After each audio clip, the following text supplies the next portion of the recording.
Hey guys, YouTuber 100 here, and I'm back with another Christmas review. And yeah, I know, well, that I really haven't done a lot. Yeah, it's been like it's been like basically 2 weeks since I announced that I was gonna do these Christmas reviews again this year, and this is only my second one. And yeah, now Christmas is only just like basically a week away now. And so yeah, I'm sorry that it's been going like this just yet. Yeah, yeah, just I've been kind of busy because yeah, I was just finishing up my semester for school yeah, this semester for school, and yeah, it just ended yesterday, so yeah, now, yeah, I think I should be able to do some more reviews now. But now that Christmas is like just basically a week away now, I guess this is just gonna be ending up like how my Elm Street Friday 13th reviews were a couple months ago. Yeah, basically now it'll be just me like reviewing one every day up till Christmas now, because yeah, and it looks like I'm gonna need to take down some stuff I originally was planning on reviewing, yeah. Yeah, because yeah, this is gonna be my review of Miracle on 34th Street, and yeah, I said I might review the remake, but yeah, I decided I'm not gonna do that, so I've just taken that down. And I was also planning this year on putting myself through reviewing the Star Wars Holiday Special, but yeah, I'm just gonna take that down too. So yeah,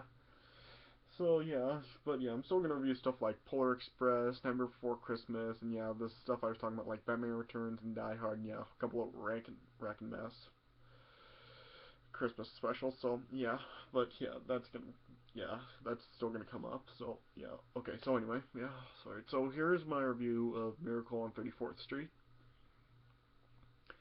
Yeah, so yeah, this was a really good movie. Yeah, I've watched parts of this before. I never did watch the whole thing before, but yeah, finally did get through watching the whole thing. And yeah, like I said, this is a really good movie. Yeah, I mean, this is basically just saying like a guy that believes he's Santa, and the kids think he is also. So yeah, like yeah, so this was a really good movie. I give this about 3.25 stars out of 4. Or alright, so yeah, let me just get right into it. So it opens up with a man named Kris Kringle. Oh, and yeah, he is approaching the Macy's Thanksgiving Day parade, and then he sees that the guy who's assigned to play Santa in the parade, he's been intoxicated, and so he goes to complain to the director, Doris Walker, and then yeah, she fires the intoxicated Santa, and then she hires Kris to take his place and be Santa in the parade. And then yeah, they're strolling down through, and then yeah, they start going down the parade, yeah, and then main girl the main girl Susan, who was played by Natalie Wood, she sees, and yeah, she's just saying like that she's that's not to believe in Santa, and stuff, yeah. And then yeah, eventually then Kris then gets hired as the Santa in like a department store on 34th Street. Yeah. And then yeah, he then directs one shopper to another store or to steer parents to buy from Macy's, yeah. And then she gets impressed and she's telling Julian Shellhammer, who's the head of the toy department, that she may become a local customer. And then Kris then informed another mother that the arch rival Gimbals has better skates. And then yeah, Ed Gailey, who was Doris's neighbor, he then took Susan in to see Santa. And yeah, Susan has been raised that to not believe in fairy tales, and then well, her lack of faith was then shaken when she came to see Kris Kringle, and then she saw him like talking to a Dutch girl who was adopted, and she didn't speak English, and yeah, Kris was able to speak Dutch, and yeah, he was speaking to her. Or yeah, and then yeah,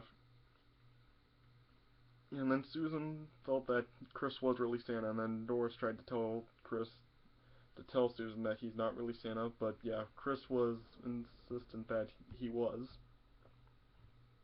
Yeah, I mean, yeah, since he be yeah, since he became Santa at the parade, yeah, ever since that he was just set in on him that he actually was Santa. And yeah.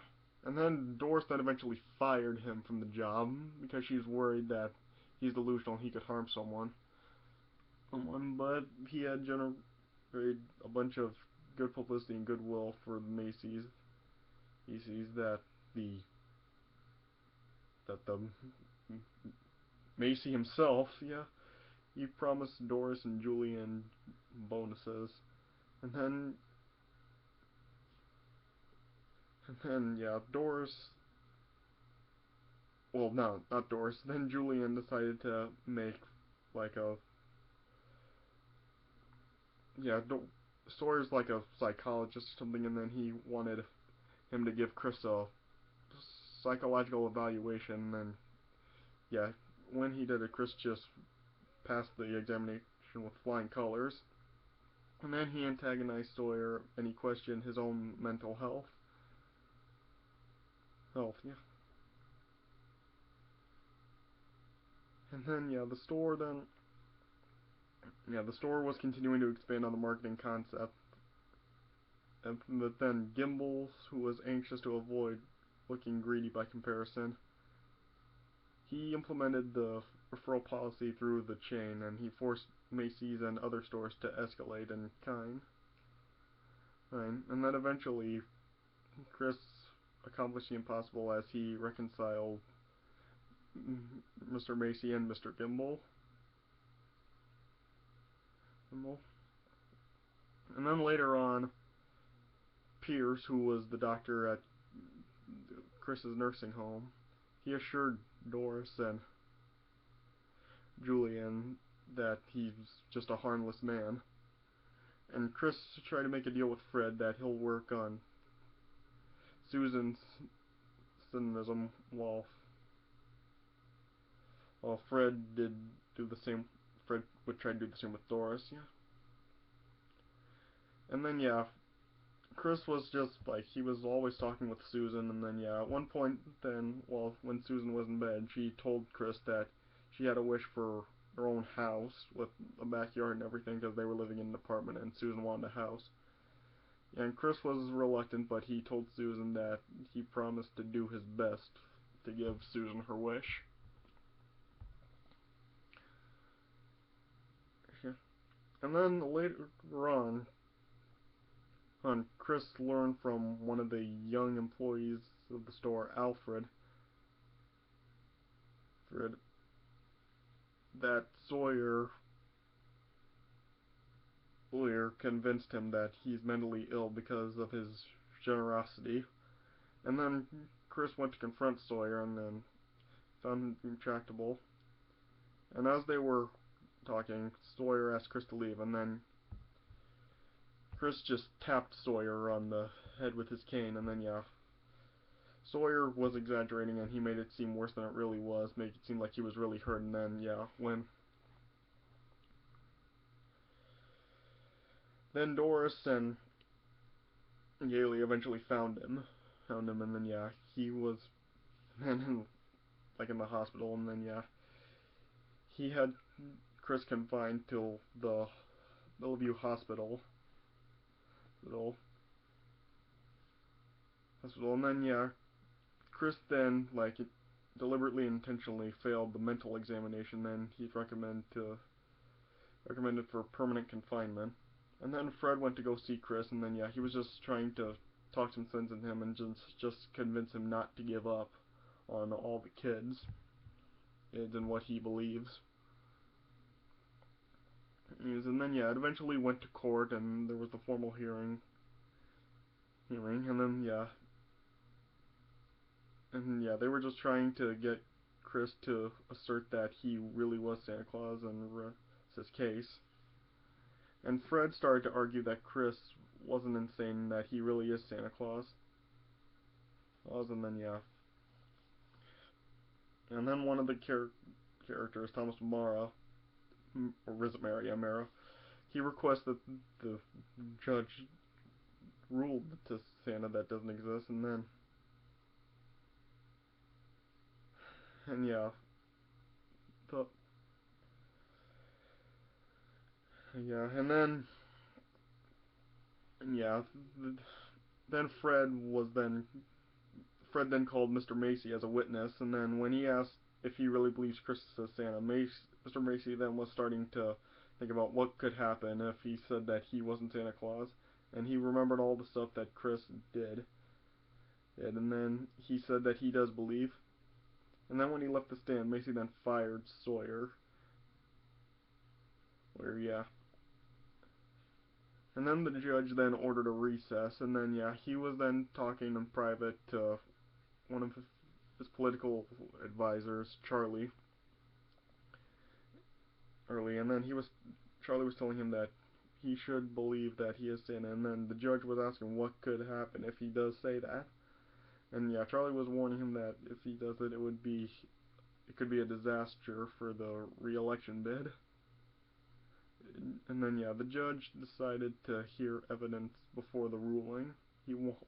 Yeah. And then Fred then called Mara's own boy, his own son, to the stand.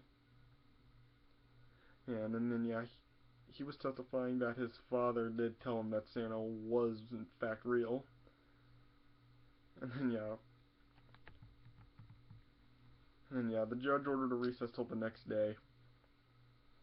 And then yeah, and Fred wanted proof that Chris really was Santa. You know. Yeah, and then yeah, Susan and was then told by Susan was then told by her mother Doris that Chris really needs help and that he's real upset. And Susan decided to write a letter to the judge, or Chris rather, yeah, rather to tell to try to help him and make him feel better. And then yeah, when Doris saw the letter, she decided to sign it herself. Oh yeah. And then when it got to the post office, a mail sorter found Susan's letter, and they had a whole bunch of other letters too that were basically saying the exact same thing and like defending Chris and everything. They decided to clear out all those letters to Santa and that are taking up space, and then deliver them over to the courthouse. And then yeah, the next day in court, Fred then presented the judge with the three letters that were addressed to just Santa Claus, which were delivered to Chris. And then yeah, then bags and bags of letters then came into the court, and then yeah, the judge then said that since like Chris is believed to be Santa, then the case was dismissed. And then it got to Christmas morning, and then yeah, Susan then was pretty upset that she didn't have what she wanted. She didn't get the house that she wanted. And then she was telling Chris that she should have believed her mother that Santa was not real, and yeah, she just didn't believe that Chris was Santa. Then Chris gave Fred and Doris a route out home to avoid traffic, and then as they were driving, Susan saw a house of her dreams that had a for sale sign in the front yard, and then Fred found out that Doris was actually encouraging Susan to have faith and suggest that they actually get married and purchase the house, and then yeah, then they find then they say that he must be a great lawyer since they did the impossible, proving that Chris is Santa. And then they spotted the cane that was next to the fireplace that looked exactly like Chris's, and yeah, as it turns out, Chris actually was not using the cane all morning. And then yeah, movie ended with Fred saying that he's not so sure that he did such an impressive thing after all. And yeah, that's how the movie ended. So yeah, 3.25 stars out of 4. Yeah, so yeah, that does it for my review of Miracle on 34th Street. Yeah, and yeah, so I hope you guys enjoyed this, and yeah, now reviews should be coming more often now for the next week up to Christmas. So yeah, stay tuned for the extra review. Stay tuned for more reviews that will be coming up. So yeah, so anyway, so yeah, thanks for watching, and I'll see you guys later.